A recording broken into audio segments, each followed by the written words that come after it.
जय माता दी दोस्तों, कैसे हैं आप सभी। दोस्तों आज हम इस वीडियो में बात करेंगे 24 और 25 जून 2025 के वृश्चिक राशिफल की। बात करेंगे कि जून माह के 2 दिन आपके लिए कैसे रहेंगे और साथ ही इन दोनों ही दिनों के पंचांग की भी चर्चा होगी। ग्रह नक्षत्रों की स्थितियाँ जानेंगे क्या रहेंगी। तो राशिफल जानने से पहले पंचांग की चर्चा करते हैं। पहले बात करेंगे 24 जून की। 24 जून मंगलवार का दिन है। आषाढ़ माह कृष्ण पक्ष की चतुर्दशी तिथि ये शाम 7:02 तक है। उसके आगे अमावस्या तिथि शुरू होगी और सुबह 9:35 तक शूल योग रहेगा। उसके आगे गण नाम का योग बन रहा है। रोहिणी नक्षत्र है जो कि दोपहर 12:55 तक है। उसके आगे मृगशिरा नक्षत्र शुरू होगा। चंद्रमा वृषभ राशि में गोचर करेंगे। सूर्य मिथुन राशि में विराजमान है और इस दिन का राहु काल का समय रहेगा दोपहर 3:52 से लेकर शाम 5:37 तक का।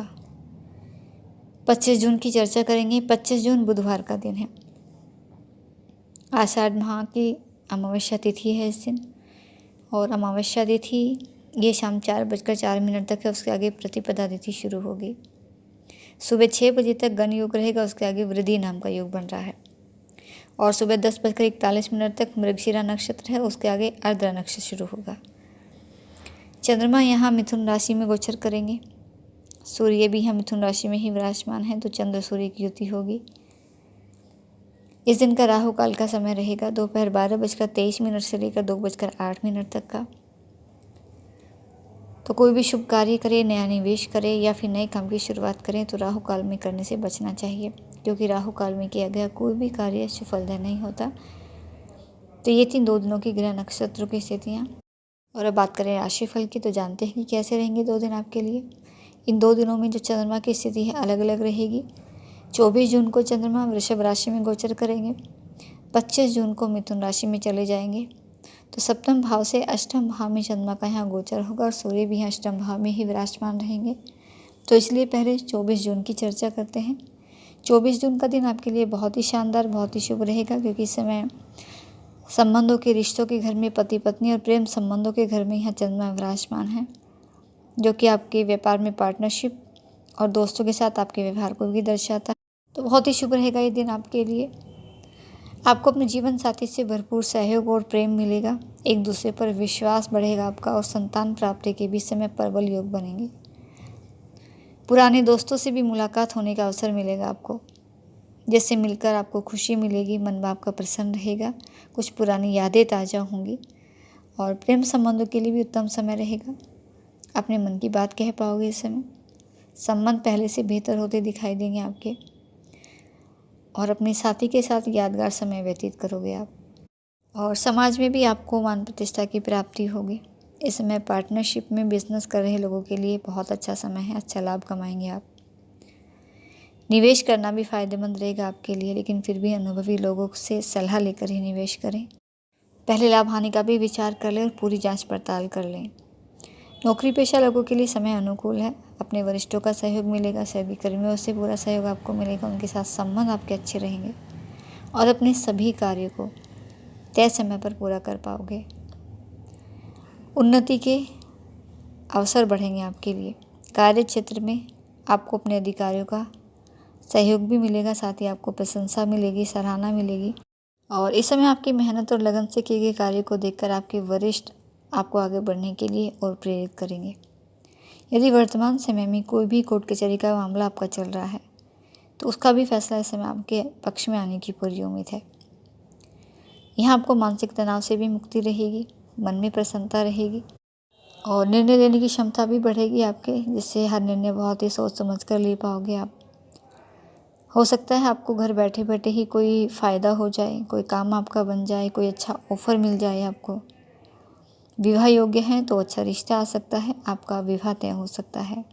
तो कुल मिलाकर ये दिन आपके लिए शुभ रहेगा। और बात करें 25 जून की तो यहाँ चंद्रमा वृषभ राशि से मिथुन राशि में यहाँ प्रवेश कर जाएंगे।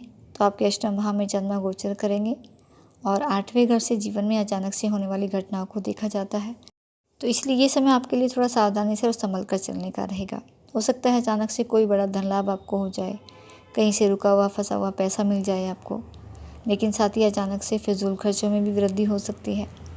कहीं ना कहीं से ऐसा खर्च निकल सकता है आपके लिए जिससे कि आपको अपनी सेविंग में से भी पैसा खर्च करना पड़े, या तो किसी गलत चीज़ के लिए पैसा खर्च करते दिखाई दोगे, या फिर परिवार के किसी सदस्य के खराब स्वास्थ्य पर पैसा खर्च होगा आपका। लेकिन फिजूल खर्चों को आपको यहाँ नियंत्रित रखना है, अपनी आय और व्यय में एक संतुलन बनाकर चलना है। और यहाँ दूसरों के विवादों में पड़ने से बिल्कुल बचें, लड़ाई झगड़ों से बिल्कुल खुद को दूर रखें। इस समय आपको किसी भी तरह की गैरकानूनी कार्य करने से बचना है, वरना बिना चाहते हुए भी अपने आप को किसी मुसीबत में डाल सकते हैं। तो खुद को इन चीज़ों से बिल्कुल दूर रखें।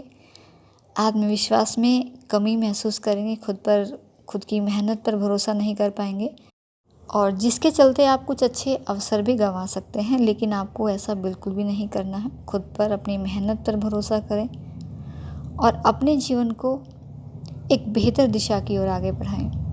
और यहाँ आपके मानसिक तनाव में भी वृद्धि दिखाई देगी। कुछ चीज़ों के लिए परेशान दिख सकते हो आप, जिससे आप अपने विचारों को, अपनी भावनाओं को दूसरों के सामने रखने में भी असमर्थ महसूस करेंगे। और आपके मानसिक तनाव का असर आपके कार्य क्षेत्र और आपके निजी जीवन दोनों को प्रभावित करेगा। तो खुद को तनाव से पूरी कोशिश करें कि खुद को दूर रखें। रिसर्च के फील्ड से जुड़े हैं ऐसे जातकों को पूरी सफलता मिलने के योग है। और स्वास्थ्य पर भी आपको ध्यान देना है। इस समय योग, ध्यान, मेडिटेशन पर ध्यान देने की आवश्यकता ज़्यादा रहेगी आपके लिए। आपको अपना ध्यान अध्यात्म की ओर भी लगाना होगा, इससे आपको बहुत फ़ायदा मिलेगा। और इस समय आपके कार्य क्षेत्र की या फिर आपकी कुछ पारिवारिक जिम्मेदारियों का बोझ भी है या दबाव भी महसूस करेंगे आप। लेकिन यहाँ आपको अपने काम की प्राथमिकता को तय करना ज़रूरी रहेगा, तभी आप अपने कार्य में लक्ष्य की प्राप्ति में कामयाबी हासिल कर सकते हैं। और इस समय कोई भी फैसला जल्दबाजी में ना लें, कोई भी नए काम की शुरुआत ना करें, कोई भी बड़ा निवेश ना करें। इन चीज़ों में भी खास सावधानी बरतें। और जहाँ आवश्यकता पड़े तो अनुभवी लोगों की, अपने घर के बड़े बुजुर्गों की सलाह ज़रूर ले लें। साथ ही यहाँ वाहन भी थोड़ा सावधानी से चलाएं। यात्राओं के समय सावधानी बरतें, अपने सामान का भी और अपने स्वास्थ्य का भी। छात्रों का भी थोड़ा पढ़ाई में मन कम लगेगा, एकाग्रता में कमी महसूस होगी, लेकिन अपने मन को एकाग्र करें, मेहनत करें, आपको सफलता मिलेगी। आत्मनियंत्रण से इस समय प्रतिकूल परिस्थितियों से बाहर आ जाएंगे आप। तो पूरी कोशिश करें खुद को पॉजिटिव रखें, पॉजिटिव लोगों के बीच में रहें और खुद पर भरोसा रखें, खुद की मेहनत पर भरोसा रखें, तो आपको ज़रूर सफलता मिलेगी। आपके प्रयास सफलता दिलाएंगे आपको। शॉर्टकट तरीके से धन कमाने का भी विचार आपके मन में आ सकता है, लेकिन आपको ऐसा कोई भी काम इस समय नहीं करना है। शेयर सट्टे से भी खुद को दूर रखना है। बड़ा लेन देन इस समय बहुत ही सोच समझ कर करें, सावधानी बरतें। और किसी भी पेपर पर हस्ताक्षर करने से पहले कई बार सोच लें, समझ लें, उसके बाद ही कोई कदम उठाएं। तो बहुत ही सावधानी वाला ये समय आपके लिए है। थोड़ी सावधानी से चलेंगे तो कोई दिक्कत, कोई परेशानी आपको नहीं होगी। और समय की अनुकूलता के लिए ईश्वर आराधना जरूर करें, ईश्वर का आशीर्वाद जरूर प्राप्त करें।